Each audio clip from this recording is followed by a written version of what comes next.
The gang is finally all here. Well, technically not the whole gang, but this gang is all here for sure. Skid Row's new album, The Gang's All Here, just dropped October 14th.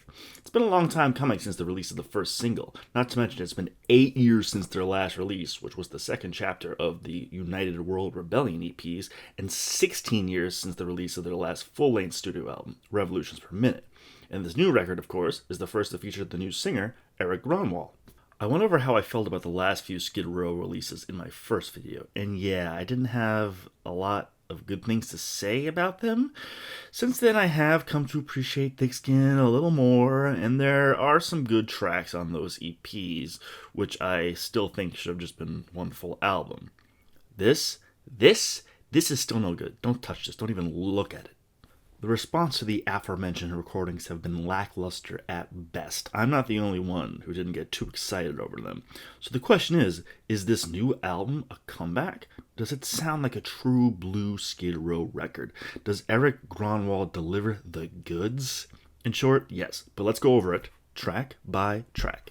First off is the song Hell or High Water, which is the name of like 4 of the rock songs, but it's fine. As an album opener, Hell or High Water is just what the doctor ordered. You'll hear that Skid Row is not holding back as this song kicks you right in the dick out of the gate, and it pretty much sets the bar for the rest of the album. The second track, the title track, which was also the first single, The Gang's All Here, I talked about a bit in the first video. Up until early this year, I hadn't really listened to much of the non-Sebastian Bach albums by Skid Row, aside for a few songs here and there. Then I hear this song, and I pre-ordered the album on its strength alone. I pre-ordered a new Skid Row album in the year 2022. It still surprises me a bit even saying it out loud now, but I don't regret it. It was a smart choice for the lead single. It checks all the Skid Row boxes. Does it reinvent the wheel? No, but it doesn't need to. Overall, a really good song that caught a lot of people by surprise. The album continues at breakneck speed with the third track, Not Dead Yet. Now, the lyrics to this one seem to be self-referential. Not dead yet. Don't throw dirt on an open casket. Perhaps a reference to the fact that they have been counted out by a lot of people, including me, sorry, but they're still kicking. And with this song's catchy chorus, it does indeed prove that there's still life in this band. Next is Time Bomb, which was the third and last single before the album's released. When this one came out, I listened to it in the car on the way to work, and initially I thought it was the weakest single by a long shot. But just like that first single, it wound up really growing on me. The lyrics, particularly the chorus, are very cheesy, and that was my first takeaway. But that's the whole thing with this record. It's not afraid to embrace those rock cliches. It's Skid Row not trying to be something they're not. And at the end of the day, it's the type of song that gets stuck in your head. So after a few listens, I changed my opinion. Its main riff is almost early Dio-like, and it has a groovy bass line. And after a couple listens, those tick-tick-ticks will be echoing in your brain. The fifth track is Resurrected, another song I think is lyrically self-referential. For example, no one can bring us down or push us underground. We're back where we should be. We're resurrected. Again, kind of making the chest-beating declaration that Skid Row is back. And with a booming chorus and a blazing solo, they make their case. Next up is Nowhere Fast, another hard rocker. It's a solid tune. I think it's just, if I had to choose, it's probably my least favorite song on the album. It's not offensive or bad, I just don't have much to say about it. When the Lights Come On is track number 7. This one I find really fun. It starts with a bouncy bass line from Bolin, a scream from Grönwall, and then Snake and Hill come in with those classic Skid Row sounding guitars. It's got a light, poppy verse and another catchy chorus to boot. Overall, a great track. The 8th track is Tear It Down, which was the second single. This one I was a fan of right off the bat. It has a big sing-along chorus with the backing vocals booming loud. Like, almost too loud. They're way up in the mix, which is the point, and I think it does work. It's a song that makes you want to pump your fist and shout along. This hopefully makes the live set if it hasn't already, because it's a simple, fun chorus that's easy for a crowd to join in on. Next up is October Song.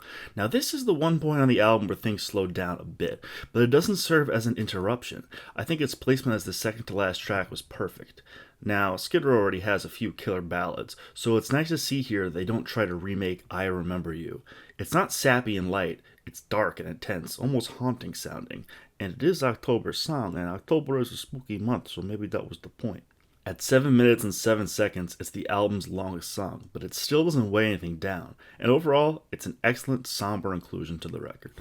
The 10th and last track is World on Fire. It kicks right back into the fast-paced, hard-rocking theme of the rest of the album.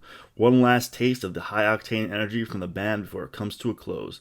Nothing earth-shattering, but a fine album closer. So that's it. 10 songs and about 41 minutes long. No fat or filler in sight. It's top to bottom pure unapologetic rock and roll. So, does Erik Grönwall rise to the occasion in his debut with the band? Fuck yes, and then some. This guy can sing his ass off, and since he's joined, he's seemingly breathed new life into the band. The rest of the guys seem excited and re-energized. And it's not just Grönwall that came to play here. The entire band shows up and does their part on this record. It doesn't sound tired, it sounds like they're firing on all cylinders. Now, like I mentioned earlier, nothing on this record reinvents the wheel, and there are moments of cheese, boneheaded lyrics, and old rock cliches. But Skid Row doesn't need to go out and change the world at this stage in their career. They did exactly what they needed to do on this album. They went out and sounded like Skid Row and made fun, catchy songs. It's familiar, but it does not sound stale at all. In the first video, I joked that Erik would have to survive the wrath of Bolin and Sabo if he wanted to stick with the band, but if anything, they're gonna have to be careful to hold on to him. I quickly became a Grönwall fan after he joined, and I do hope this lineup works out and they continue to tour and make music together. Grönwall has not only brought new fans with him, but reignited the interest of old Skid Row fans to return to the band. Overall, I give this album a very strong 8.5 out of 10.